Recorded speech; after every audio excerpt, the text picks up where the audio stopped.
రే లడ్డు, ఎందుకురా నువ్వు ఎప్పుడు ఆ పక్కింటమ్మతో మాట్లాడుతుంటావు? ఏమైంది ఇప్పుడు? అసలు ఆమెతో ఏం సహవాసం రా నీకు? అదేంటండి ఈరోజు ఏదో కొత్తగా ఆమెతో సావాసం చేసినట్టు మాట్లాడుతున్నారు? ఇంతకాలం గమ్మునుండి అసలు ఇన్ని రోజులు ఆమె గురించి తెలియదు కాబట్టి ఏమనలేదు నిన్ను. మరి ఇప్పుడేం తెలిసిందో? ఆమె వేరే వాళ్ళతో అఫేర్ పెట్టుకొని రిలేషన్షిప్లో ఉంది. ఆ విషయం తెలుసా నీకు? అవునా, నాకు తెలియదే. బండిలో కూర్చొని చట్టాపట్టలు వేసుకొని భార్యాభర్తలాగా వెళ్ళిపోతున్నారు. అది చూసి షాక్ అయిపోయాను నేను. ఏందబ్బా మా పక్కింటాం లాగా ఉందే అనుకున్నా.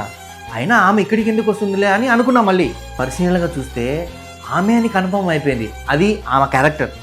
అఫేరే అని ఎందుకు అనుకోవాలండి? వాళ్ళ కజిన్స్ ఎవరైనా ఉండొచ్చు కదా. అంటే నాకు తేడా తెలీదా? కజిన్స్తో ఎలా ఉంటుందో, లవర్స్తో ఎలా ఉంటుందో? నడుము చుట్టూ గట్టిగా పట్టుకొని పోతుంది తెలుసా నీకు? సరేలేండి, ఎవరి బాధలు వాళ్ళవి. కానీ నేను ఒకటి చెప్తాను, వింటారా?